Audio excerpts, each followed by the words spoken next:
और Iran America के बीच जंग का जो अंजाम हुआ उससे रूस के राष्ट्रपति पुतिन बेहद खुश हैं, क्योंकि ईरान युद्ध ने नेटो में पड़ी दरार को और बढ़ा दिया है। ट्रंप ने सत्ता में आते ही नेटो से दूरी बनाने की बात कही थी और अब ईरान युद्ध में नेटो देशों से मदद न मिलने की वजह से ट्रंप और अधिक नाराज हो गए।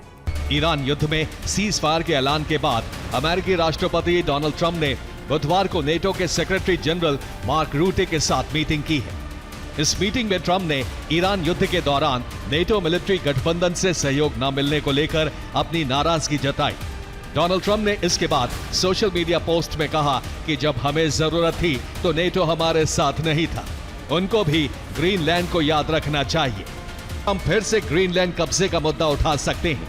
यूरोप के साथ अमेरिका का तनाव और बढ़ सकता है। नेटो देशों से यूएस सैनिकों को हटा सकता है। 8 अप्रैल को महज 10 मिनट के भीतर 100 से ज्यादा ठिकानों को निशाना बनाया, जिनमें राजधानी बैरूत और तटीय इलाके भी शामिल थे। लेबनान के स्वास्थ्य मंत्रालय के मुताबिक इन हमलों में 254 लोगों की मौत हुई है और 1100 से ज्यादा लोग घायल हुए हैं। एक तरफ इजराइल कह रहा है कि उसने हिजबुल्लाह के लड़ाकों को खत्म किया है, लेकिन लेबनान दावा कर रहा है कि इस हमले में निर्दोष नागरिक मारे गए हैं। ऐसे में सबसे बड़ा सवाल यही है कि आखिर सच्चाई क्या है और झूठ कौन बोल रहा है। इजराइल ने दावा किया है कि कैफे के अंदर हिजबुल्लाह की ऑनलाइन मीटिंग चल रही थी।